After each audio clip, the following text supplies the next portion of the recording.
Nice, nice. I'm over in San Francisco right now, so pretty all over.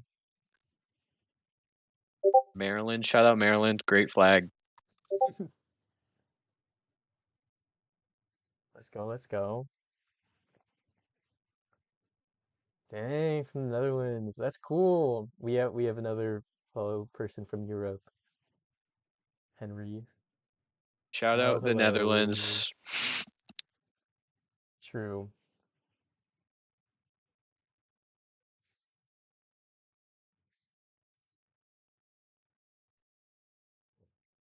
Should we give it to like 12:05? What are you thinking, Henry? Uh, like 2 more minutes or so.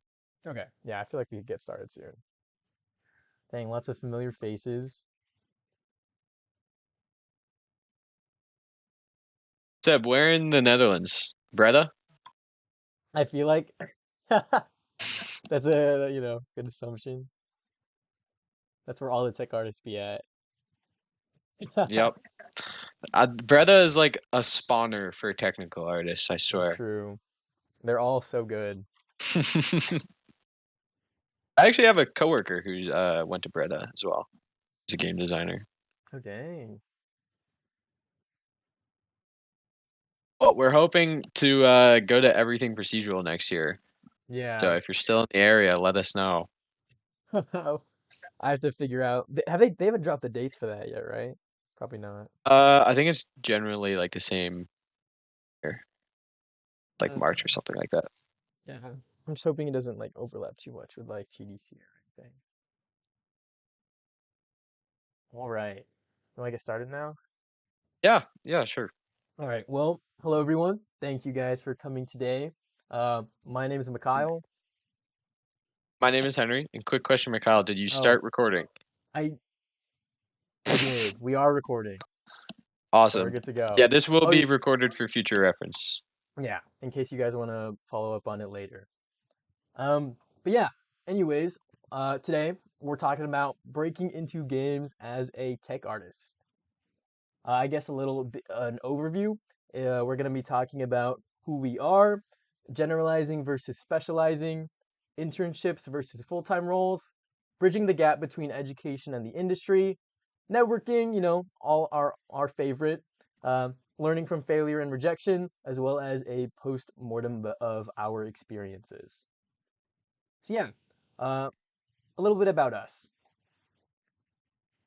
So, my name's Henry Foley. I'm one of the co-founders of Turtle Tech Art. I'm currently a junior technical artist at Black Shamrock, which is a AAA co-development studio in Dublin, Ireland, and I specialize in shaders and procedural content generation. My name is Mikyle Mosquera, also a Turtle Tech Art co-founder. And this past summer, I was a Tech Art intern on the Apex Legends rigging team. But outside of that, I don't do a lot of rigging. I more so specialize in tools and pipeline. So let's talk a little bit about generalizing versus specializing. First up, what do you guys specialize in? Feel free to react to the message I sent in the chat with what you specialize in. Kind of just get a gauge of like, everyone that's attending. Mhm.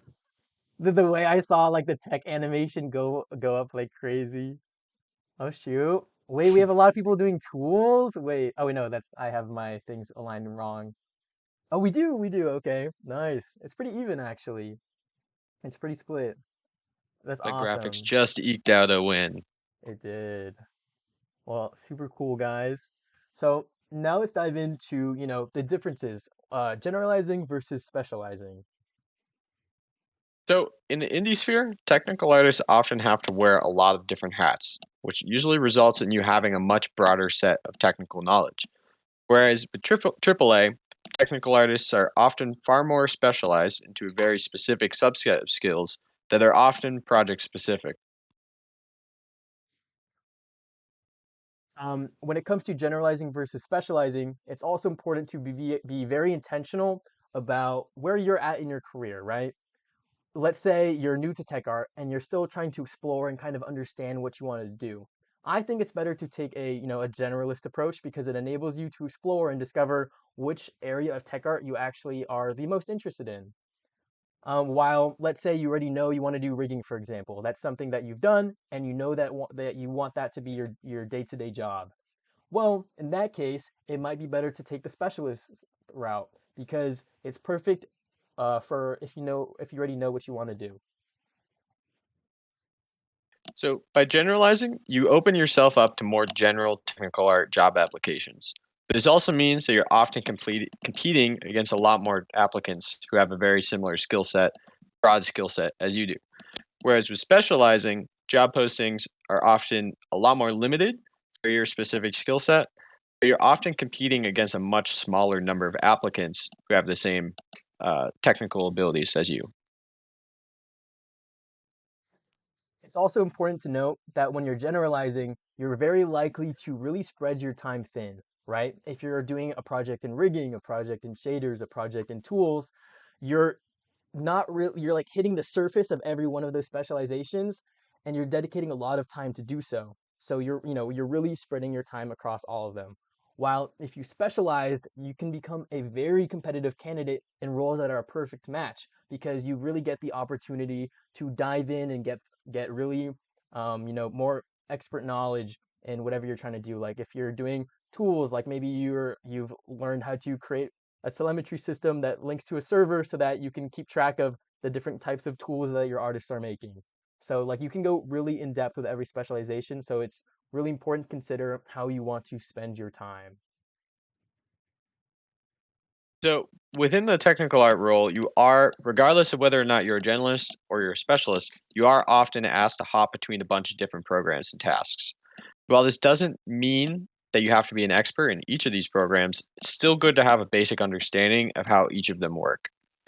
Interviewers and leads often much prefer to hear, yeah, I've worked on Houdini before for a class project, although I wouldn't really consider myself an expert, rather than, well, I've never really touched Houdini because I much prefer to work on shaders. Group projects like senior capstones are an excellent opportunity to quickly try out a bunch of things that you haven't ever done before. I would, though, recommend that you should at least be familiar with at least one game engine, one coding language, and one 3D modeling tool. Most of these programs and languages share a lot of DNA with their counterparts, so knowing how to use one will generally make learning the others a lot easier and a lot faster. So Henry, how did you approach generalizing versus specializing? So, my initial approach was to gather all the skills that I saw in all the job listings online, try to learn a little bit about each of them so I could try to apply to as many positions as possible. Thought being was that if I could cast my net super wide, I was more likely to land a role. Though, later in my interview process, I did speak with after one interview with the hiring manager who recommended that I try and go a bit deeper on one to two topics to show them that I could break past the surface level understanding of each of them. So after that, I decided to commit most of my time on learning on PCG and shaders and only really applied to roles that fit those descriptions. And while I did encounter less roles, less job postings, when I did eventually get to the technical tests for those interviews, I was able to illustrate my deeper knowledge for those deeper expertise in that specific topic. How about you, Mikyle? I took a pretty similar approach, but more so for a different reason, right? When I started out doing very generalist stuff, I was doing a lot of projects and everything, but a lot of it was because I didn't really know what I wanted to do. Like I mentioned earlier, it's a good way to explore. So I kind of used it as a method to just really learn what is even out there in tech art, right? What is even possible. But the more I started to learn about the different things, I found that I really like making tools and working at the big picture pipeline things. So that's when started to specialize and like dive deeper into it, maybe like a year and a half into doing tech art. So now let's talk about, what are the differences between internship and full-time roles? So most large AAA studios will either have a full technical art department or a group of technical artists who fall under the art or engineering department. Some of the larger studios even split this up more, with specific subdisciplines like tooling and procedural engineering being their own dedicated departments. The amount of TAs can vary depending on the type of game the studio is working on, but there'll generally be always a need to breach to have a bridge between the engineering and art departments. Yeah, and when it comes to internships, in my experience, from what I've seen from the from like all the roles I've seen over the years, I've like seen like pretty much only two tech art internships that are not at a AAA studio, and one of them is was unpaid, I'm pretty sure. So it's important to note that if you're at the stage in your career that you're applying to internships, that most internships are only at AAA companies, most of them, right? Like there might be a few out there, but it's unlikely. So it's important to note like wherever you're at in your career to be intentional about what you do. So, full time and internships have very different levels of expectation. In AAA, you're expected to contribute as a professional from day one. Expectation is that you've been hired to fill a very specific role and produce results, not to be trained from scratch. Although, depending on the level of seniority that you've been hired at, these expectations are going to vary pretty drastically. Like a junior is going to have very different expectations from a senior. That's okay. It's okay to mess up as well, especially as a junior. Salaries and benefits are higher with full time roles, but so are the performance expectations.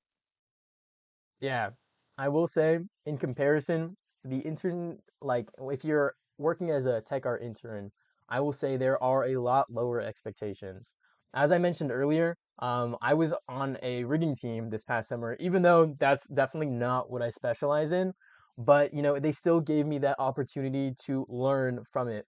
And a lot of the projects I did over that summer were catered towards my experiences. So I spent the first half of the summer developing a tool, while I spent the other half learning how to rig. So they gave me that opportunity.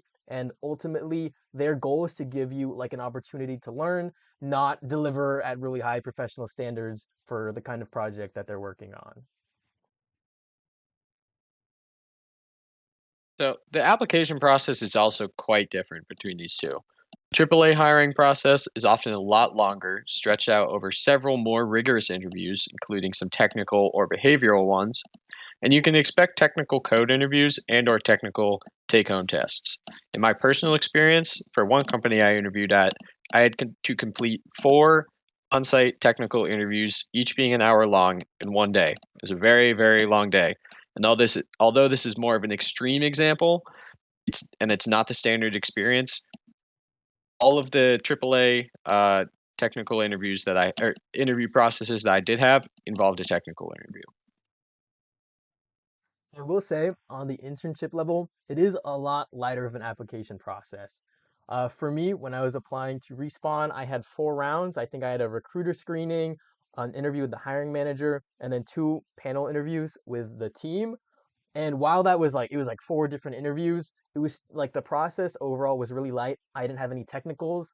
Pretty much the entire process was me just yapping about all the different projects I've done in depth for like pretty much all 4 of the interviews. So I think that they're like the way they try to gauge, your experience is like very different from between full time and internship roles. So now let's talk about bridging the gap between your education and the industry. But before that, I guess I should talk a little bit about why did I start Turtle Tech Art? Like I mentioned earlier, I didn't really know what I was doing in tech art before, and that's why I took a more generalist route.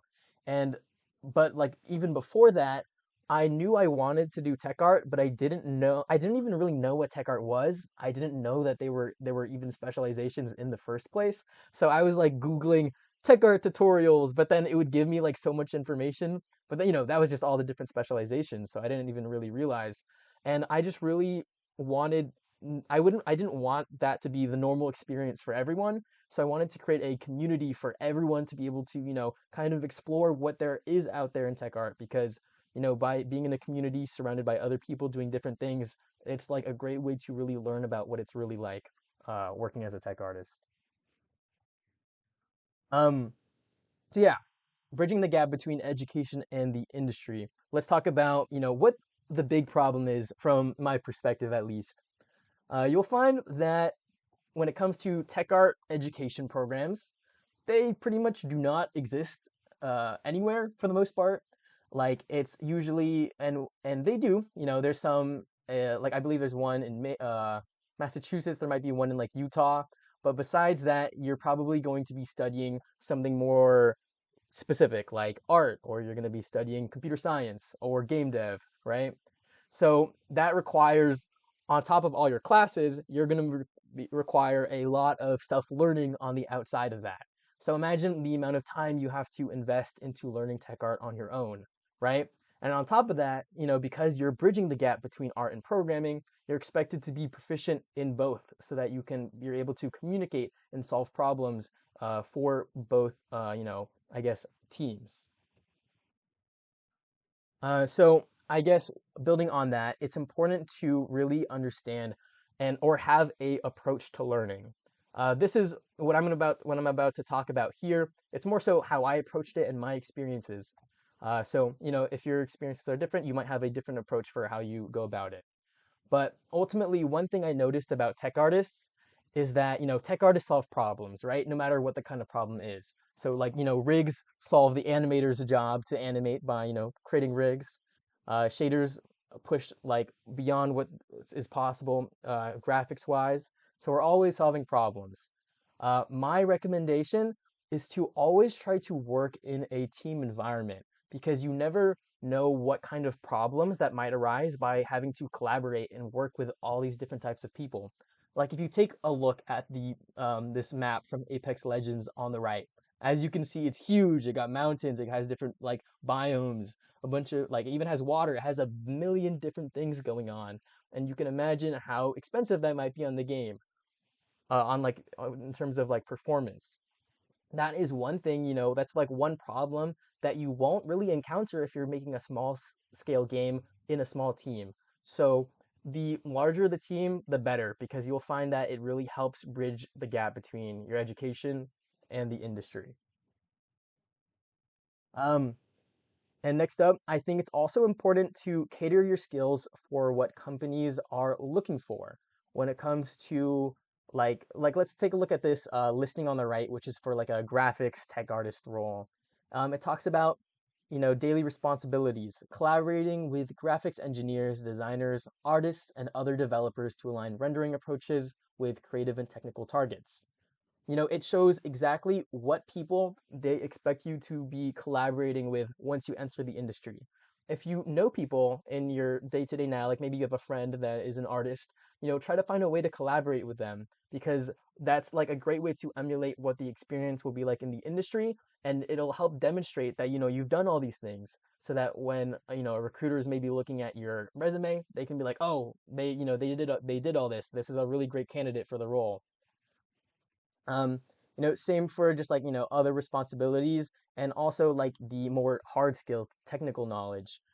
There's ones about programming languages. This one requires HLSL, GLSL, and other shader languages, C++ and Python, right?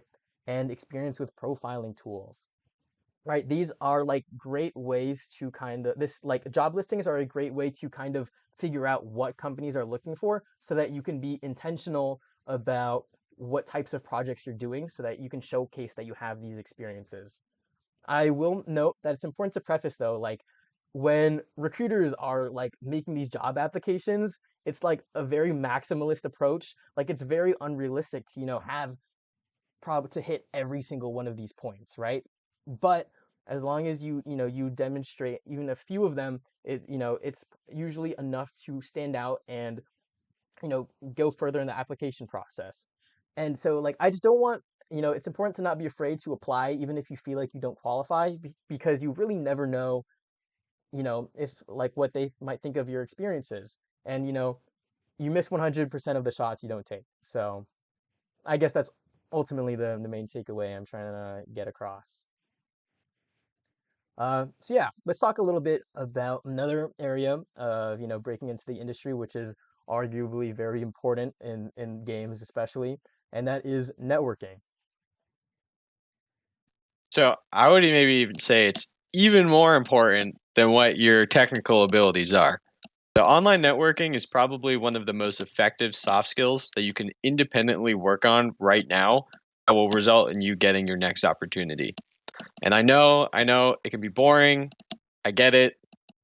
Everybody hates LinkedIn, but it's a very, very powerful tool that can be immensely useful. In school, I personally used it to reach out to technical artists who worked at the studios that I wanted to work at to just get their general feedback, advice, and recommendations.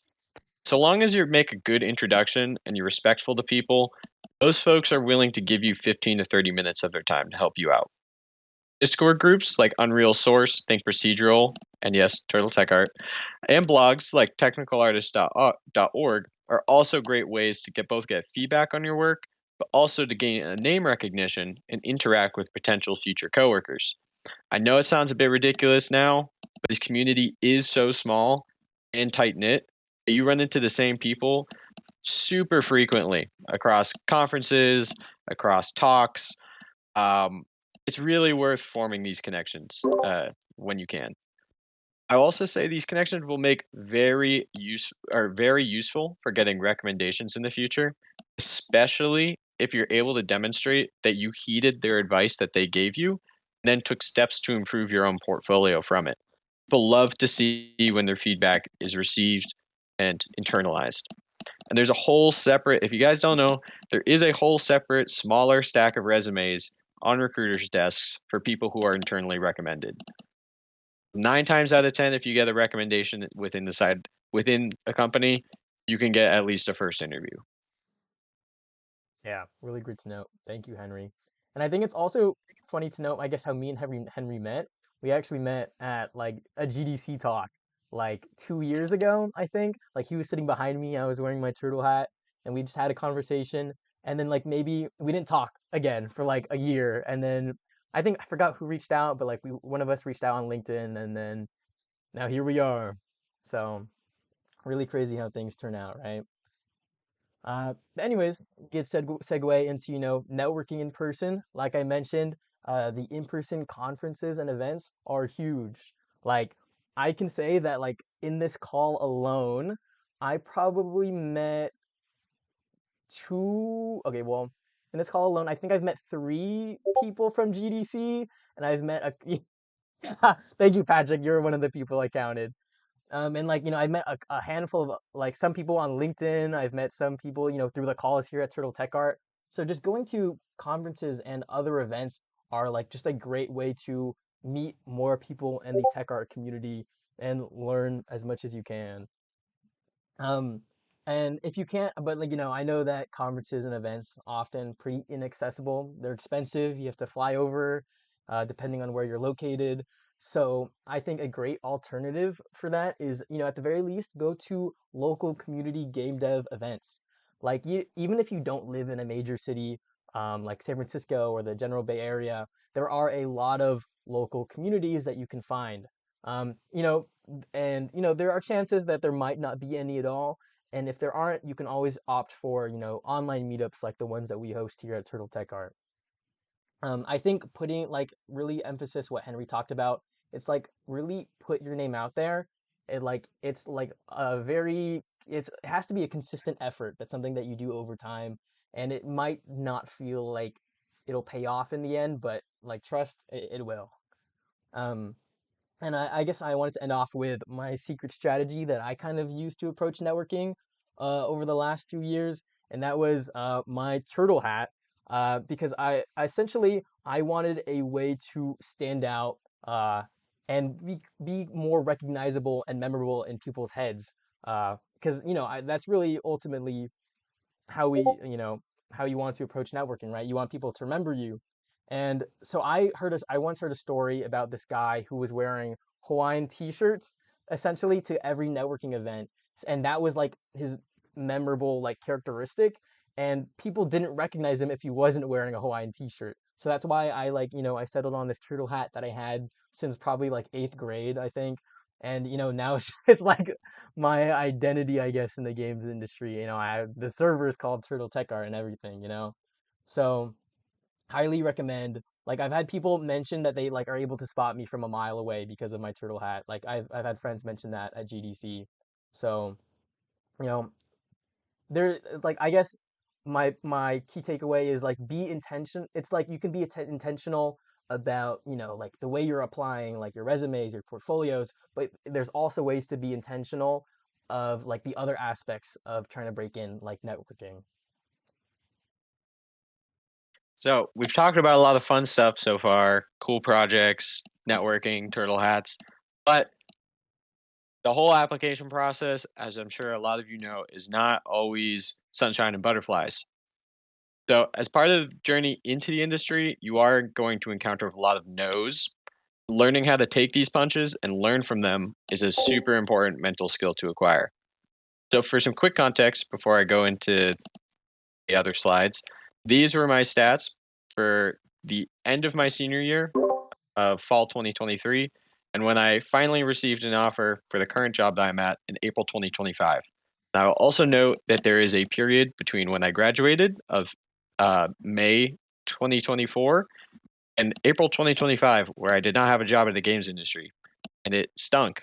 It's really defeating getting rejections again and again and again. As you see, I applied to 81 separate jobs.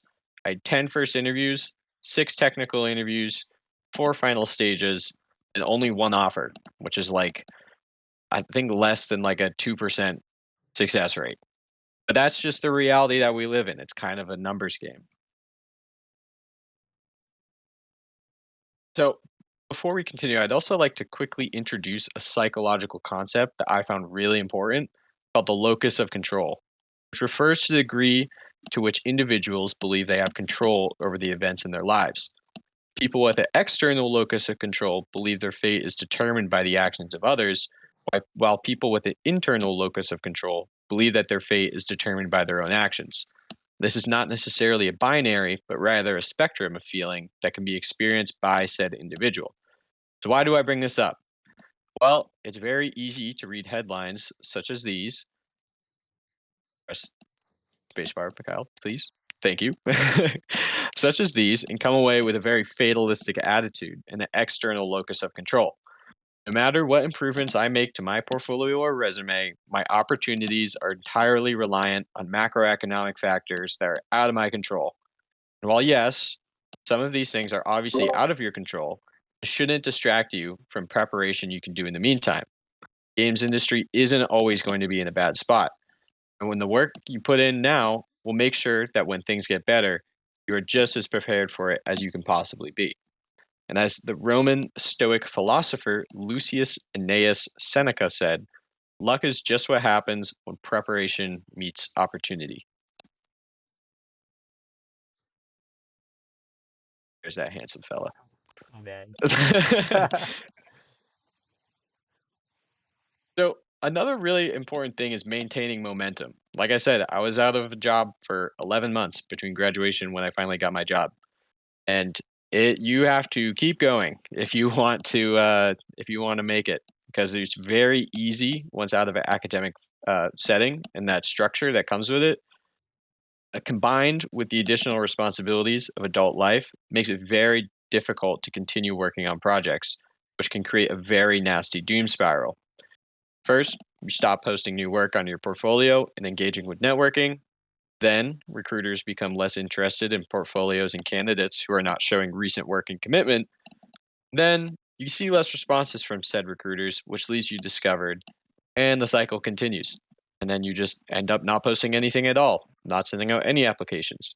So, it's very important to have steps that you take to maintain the momentum. Some of the things that I did were attending conferences, going to online portfolio review events. Like there's one on techartist.org. I joined Mikyle and Lisette to work on Turtle Tech Art. I kept on working on my own new side projects as well. I picked up a side job outside of technical art just to, have money to do things. I followed a ton of tutorial series on YouTube and ArtStation, continued to network online through LinkedIn and in-person events such as GDC and Unreal Fest. Lastly, I gave myself deadlines, but also breaks. Yeah, deadlines, super important. Like I said, once you're outside that academic setting and you don't have somebody saying, this is due next week, it's very easy to just go, yeah, well, it's actually not due next week, and I'm gonna do it 3 weeks from now, and then you just end up not doing it. Uh, Same with breaks. I mean, you have winter break, summer break, times in between where you have this sort of mandated time off. When you lose that structure, it's very easy to get burned out, just constantly working on stuff, not seeing success. But giving yourself some breaks and also some deadlines and holding yourself to things, both your portfolio and your mental health, is all very important. So, lastly, we just have some postmortem thoughts that we wanted to ask and talk to each other about. So, Mikyle, if you could go back in time, what advice would you give yourself throughout this whole process? Hmm. I would say, like, if I could go back in time, I think that I would have probably told myself to specialize sooner in my career. Because, like I mentioned earlier, over time I realized how specialized you really need to be to get an internship at a AAA. So I wish I really started that sooner. I was probably doing tech art for maybe like a year or year and a half before I stopped generalizing and started specializing in the work that I do. How about you, Henry? So, I agree with a lot of what you said. I think focusing on becoming an expert in one topic is probably the most successful uh, change that I could have made. So, spreading your skills too thin, there's that old saying of like, uh, was it jack of all trades, master of none? But better than master of none. But being able to showcase your ability to deep dive into a very specific topic is very important for hiring managers to see. I didn't think I really realized that until I got that direct feedback from an interview saying that you know a lot of stuff, but you're not really showcasing that you can really get deep into a subject. And that's not necessarily like you're not super pigeonholing yourself by doing that. Showing that you even have the capacity to go deep in one subject shows that you have the capacity to do that, go deep in another subject. So there's more to it than just like being the biggest expert on Unreal PCG, but showing that you can be super important. All right, Henry. Lastly, what do you think helped you break into the industry? Any like specific things that stood out? So I think finding a mentor who was both willing to offer me straight and honest advice really helped put my portfolio in a better direction and allowed me to focus on some of the things I was lacking. Constantly going to portfolio reviews was also really helpful. And I'll say also just showing that I had a passion for what I was doing outside of the school projects I was working on, both through side work, game jams, and also working on Turtle Tech Art in my spare time, massively impactful. That's at least what I've heard from the person who helped hire me. It's like showing that you care about stuff outside of stuff that you're forced to do through school. It goes so far. How about you, Mikhail? I would say like when I was like in the application process for my internship, I found that there was like a very reoccurring theme that like every person I was talking to would point out. And I think that one of them was it was like having worked on a large scale team. So I'm a part of this like nonprofit called EGD Collective that basically helps students break into games. And the way they do that is they run like a AAA simulated studio. And so I'm working on a team. I like last year I think our team had like yeah, our team had over like 100 people I think at some point in time. And there's like such like a there's are problems that you can only encounter by working on a team of that size and like and by I was interviewing for a AAA company. That's what they were really looking for. And so like consistently like my recruiter said that, my hiring manager said that, one of the people on the panel that I interviewed with also said that. So I think like if you can find the opportunity to work on like a team with a lot of people, I think that's where tech art like really shines and helps you stand out when you're applying to jobs. At least that's what worked for me. Awesome. Well, we have some time. If you guys have any questions for us about our experience applying stuff, just general technical art questions. I don't know if you want to learn how to make a parallax shader or something. I'm sure I can answer that if we run out of things to talk about. But yeah, just anything. I don't know how the whole stage thing works. If you'd prefer to just ask it like over the mic, let us know. We can probably just like bump you up here instead of having to type it out. Yeah, we can do raise hands or chat, whatever y'all prefer. Yeah, I'm glad. All right, we have a Ooh. question from Ryan. Do you have any questions as to where tech art candidates who are not in school can find large scale projects? I'm running into the issue where I'm in small teams, so I end up doing all the programming. Honestly, I get that because like I feel like um when we are in tech art, we are kind of inevitably going to know a lot of things. So sometimes we want to like take over the things that we know how to do. Um so I think like I guess to answer that last part that you mentioned, I think it's important to set the boundaries of what you want to do in a project because like and like be so that you're intentional about where you go in your career.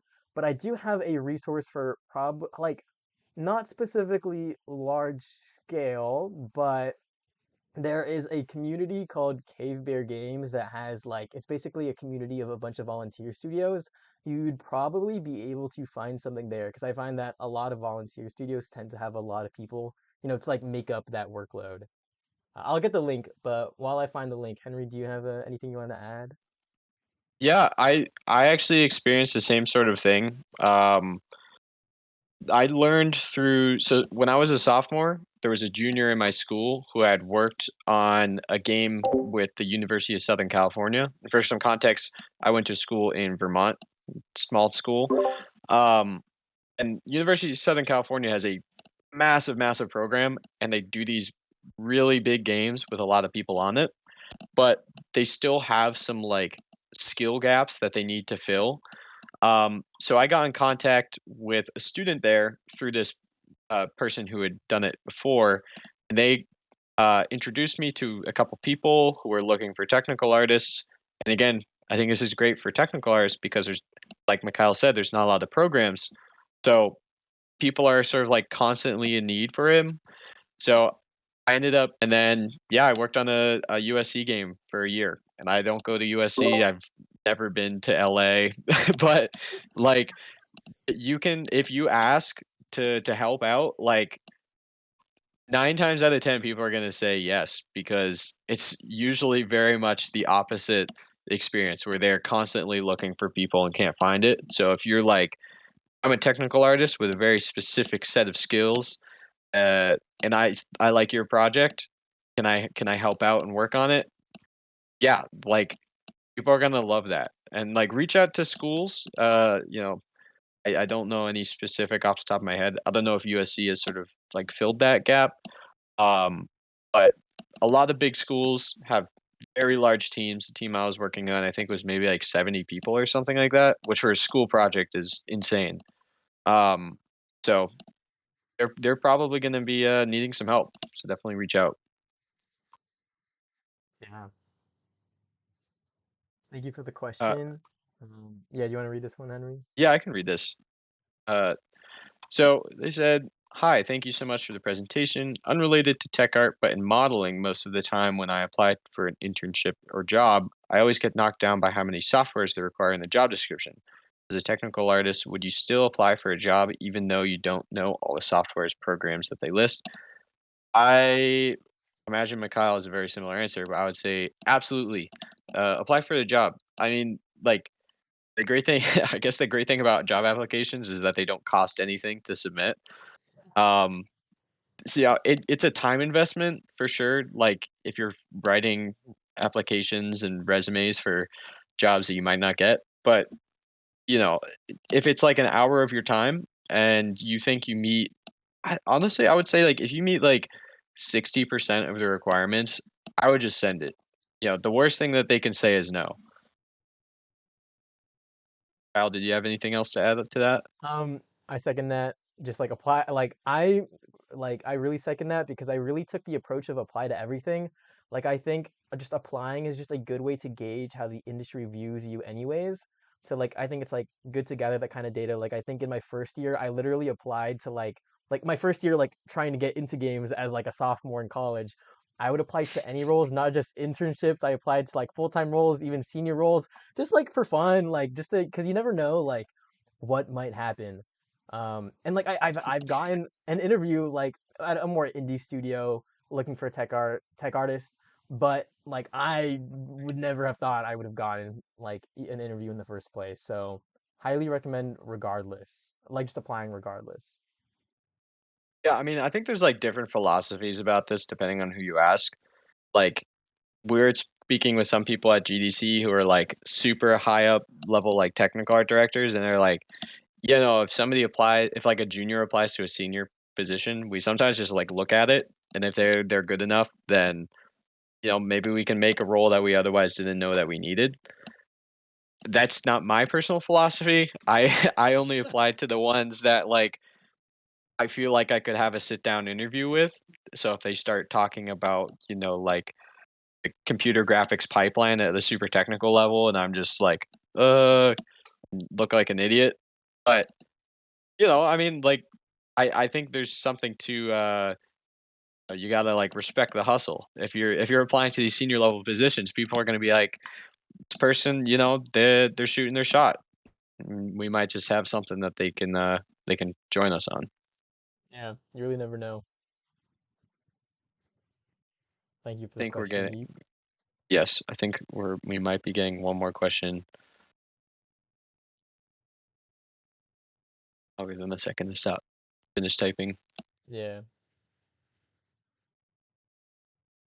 Yeah, broadly, just like shoot your shot. I mean, like if you think about it, um, of like how long it takes to do a job application versus like the potential payoff, like an hour of your time could be worth, you know, $80,000 a year or whatever.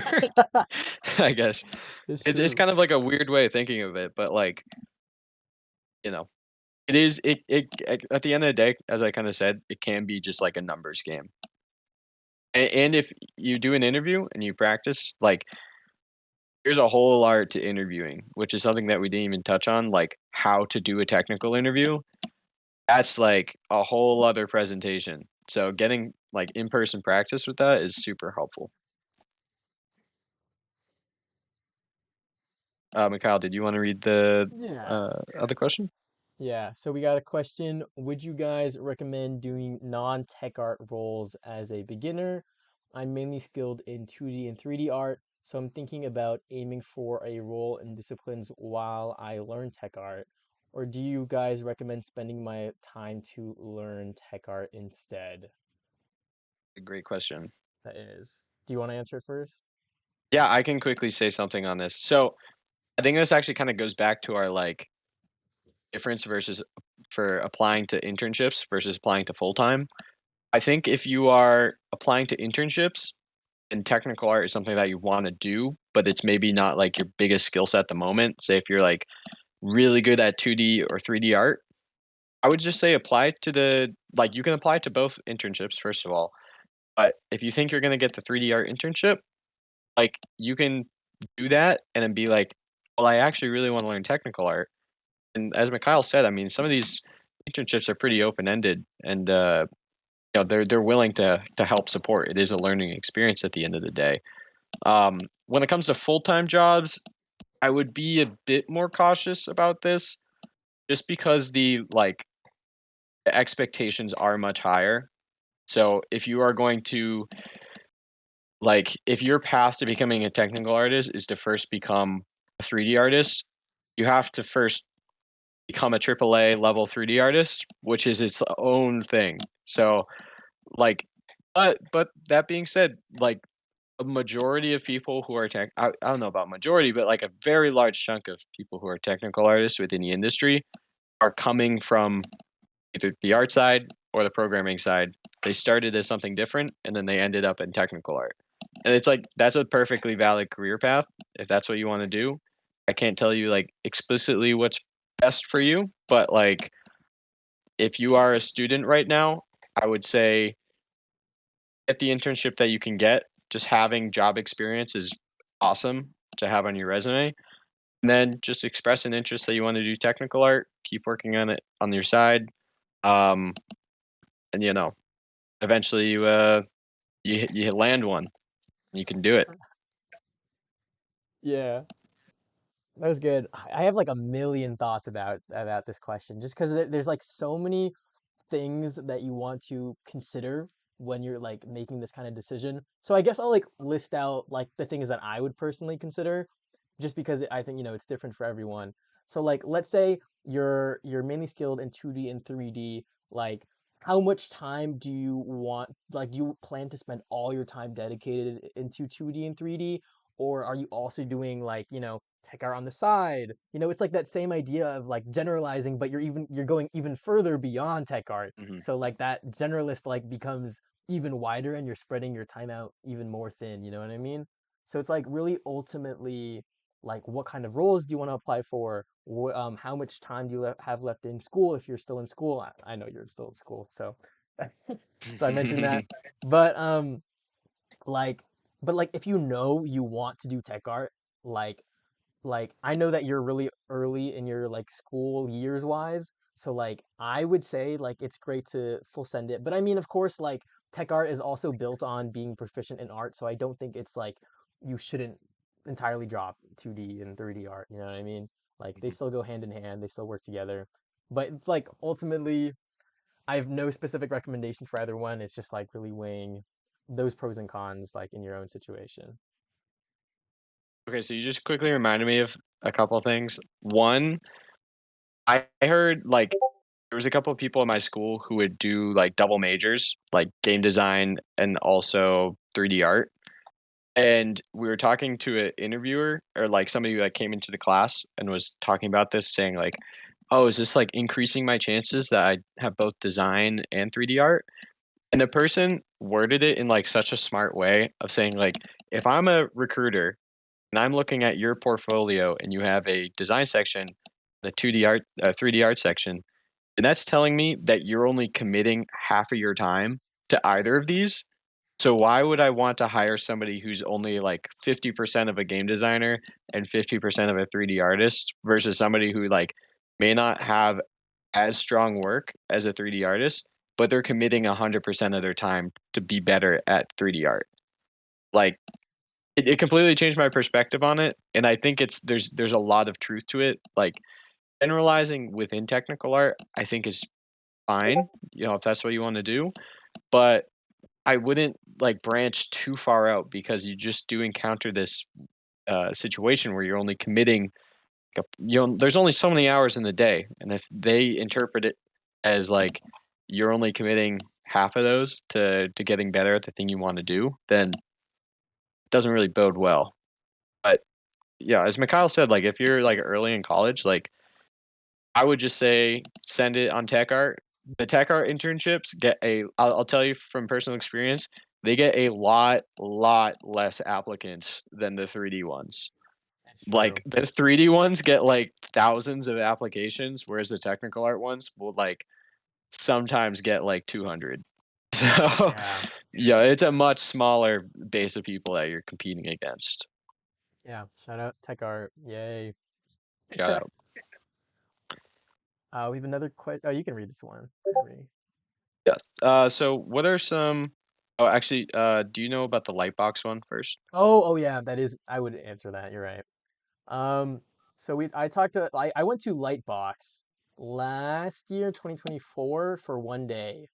And I will say I didn't approach it in a like I was like kind of there for the vibes. Like I was just there with my friends. But like from my experience, like okay, Tess will have notes on this because Tess went this year. I see Tess typing in the chat. And like Tess, do you want to like quickly? I'll like feel free to write down your experience this year. But Tess, I know Tess got a lot out of it this year for rigging. Um, I have no idea what you're typing, but okay, in my experience, I did meet other tech artists there, and if anything, like I was like would say that it's great for meeting other artists because it's like I feel like you can learn from so many artists by being there. But careers wise, it definitely is a lot more like more art oriented, like story, modeling, animation. It's definitely more oriented to that. But I still think there's value in it because like the companies are still there. There's still artists that you can meet, and you know you never know what type of people you encounter. Yeah, Tess is typing something in the chat, which I think will also help answer that better. Um, I will also give like an explicit shout out to Unreal Fest because I went to my first one in Orlando in June. For I think it's like compared to GDC, which is the only other major conference I've been to, Unreal Fest is like 50% of it is all tech art, which they don't really like advertise at all. But like there was basically like no 3D art stuff. There was like some programming stuff. There was a lot of in between where it's like all talking tech art stuff. And it's also like a bit smaller of a conference, so you get to see like a lot more people. It's also cheaper as well. GDC has like a very steep price tag, especially because it's in San Francisco. And also Unreal Fest, it changes location like across the U.S., but they also do it like all across the world. Like they did one in Stockholm a couple months ago. They did one in Bali, in Indonesia. I think they're doing one in China as well, Japan. Like they're everywhere, and it was awesome. Like it also comes with food, which like I don't all conferences do that. It's so nice. But I guess we can move on to the other question, which was, what are some other examples or resources that I can use to network and find industry opportunities? I'd love the ones that you'd given and want to know if you have any more. Mikyle, do you have a quick answer for this? I mean, it really depends on where you're located. So, like, let's say you're looking for something in person. I'm sure there's like a list somewhere out there. Like, if you just look up for like game conferences, there's like a lot of notable ones. There's like Gamescom, there's GDC, there's like I can't even like think about all of them off the top of my head. But like, look, I'm sure like there's a list somewhere out there. Game conference guide. Yeah, see, there's a lot of things that go on. So if you're looking for a conference, that's probably a great way to do so. And like, but if you're looking for more online things, like there's a lot of communities out there that like, yeah, like industry communities, like Kira said, there's a lot out there on Discord. There's the techartist.org on Slack.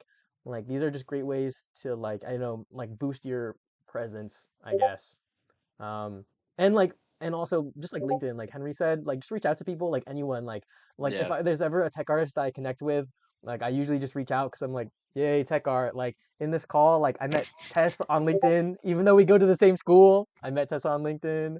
So yeah, like Yeah, I definitely like check LinkedIn as well. I think LinkedIn's a really good resource for finding like the more local stuff as well. Like if you're in Austin, Texas, like there isn't like a terrible amount of game studios there, but I think there's like a lot of um like local in-person networking stuff. Like there's a rep at Side Effects that me and Mikyle met who's based in Austin, and they host like Austin Houdini user group, and I see it on LinkedIn all the time. So like maybe just type in where you're from in LinkedIn and then just like add in meetup, user group, those sort of keywords, and like you could find stuff. It's also really helpful for finding like if you are at these conference for finding after parties as well. Like there was so many at like GDC and Unreal Fest that I just found by like looking up like Unreal Fest Orlando after party in LinkedIn, and like they just wouldn't show up on Google, but they'd show up on LinkedIn. So yeah, make definitely use of your take advantage of browsers. yeah, make use of your LinkedIn browser. Okay, wait, a lot of uh messages got flooded. Sorry, yes, let me know where lots we're of at. messages. Nice. Tessa shared her answer. Hope that helps. Um, Yeah, Seb also dropped the Houdini events. Also, like, there's so many like live events like online as well. We mostly talked about like in person stuff and LinkedIn, but like going to those like uh like company hosted ones, can also be super useful. Like there was a I had like a lot of interviews with Activision in the past, as like a sophomore and junior, and a lot of it just became came from like the recruiters would like host something, and there would be like only 10 people that showed up. So then they just like got to know me, and they're like, "Oh, like how was your project that you've been working on that you told me last month?"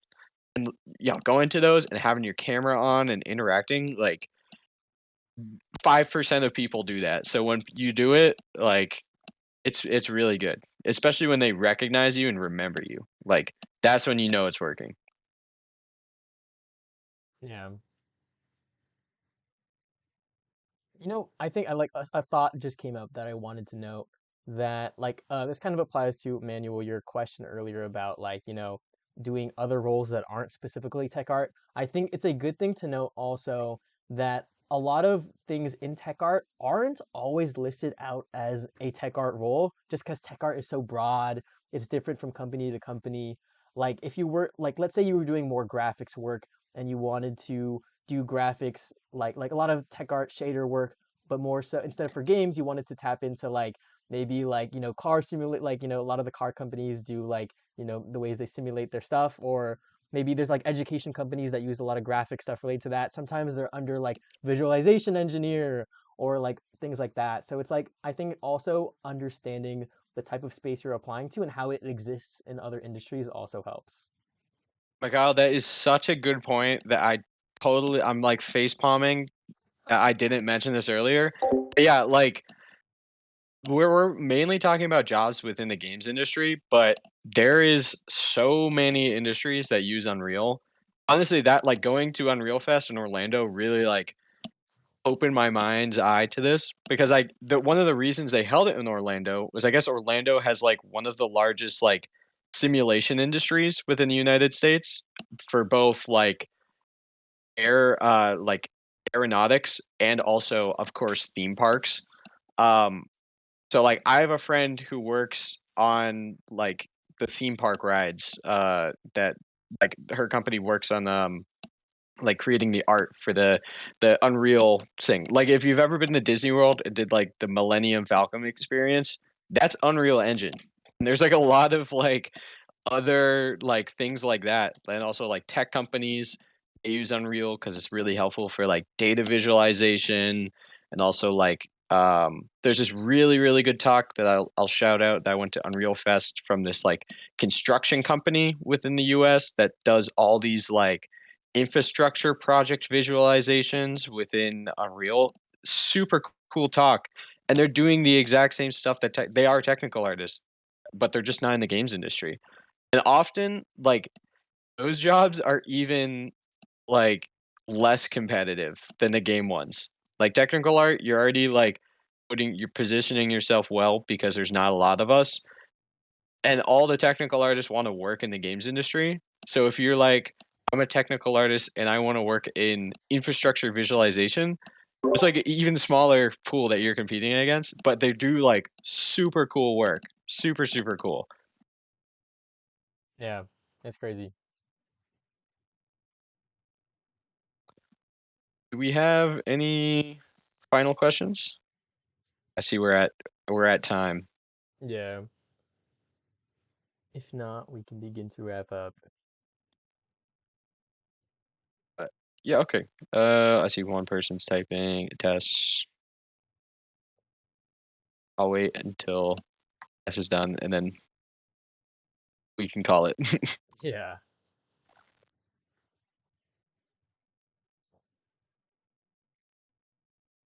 We have two people typing.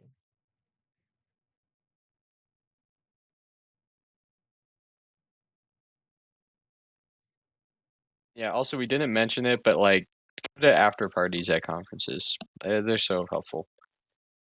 Unreal Fest scholarships, I honestly have no idea. I think some places, if I remember correctly, I think like if it's about to happen, you can usually search on LinkedIn and it'll be like, we bought 10 passes to Unreal Fest and we're giving them out to whoever. Like the same way they do with like GDC and other big conferences. It might be worth just like reaching out to like somebody at Epic or something like that. Maybe one of the like education relation people be like, "Hey, is there any scholarships available?" I'm sure they'd get back to you on that. I don't know any off the top of my head, but I Yeah. will also note that it is like the ticket. It's expensive, but it's still less than GDC. And the cities that they do it in are also a lot less expensive than San Francisco. Yeah, I will also note that specifically for Unreal Fest, two of the dev relation tech art people are in this server and they regularly post and slash respond to things, Matt Otzley and Camille K. So like if you drop a Shout out both of question, those. yeah, they're both awesome. If you ever have a question, they might respond in the server as well. So Yeah, no promises, but yeah. you can always ask. Uh, I guess I can quickly read what Tess said. Um, for technical animators / rigging, they want to see my modeling and animation skills, so I keep that on my portfolio. Very good point. If you're applying for an environment technical artist role, you should have game environments on your portfolio. So if they're related, it helps to have, but if they're opposite sides of disciplines, then yes, focus on one. Really well worded. Yes. If they're like diametrically opposed, just have one. But if they're close together, it's okay to have two. And in some cases, it's necessary to have two. Yeah, for So, sure. all right. Do we want to end on that? Yep. Excellent. Thank you all so much for coming. I appreciate it. And also like the questions were super good. I really Yeah. like them. They sparked a lot of fun conversations. And I'm also glad there was like no dead air. Thanks guys. Y'all are awesome. And we also mentioned like this was recorded and we're gonna post it afterwards on like LinkedIn and on here. So it's accessible in the future. But yeah, thank you all so much for coming. We really appreciate it. Thanks everyone. Have a good day. Peace.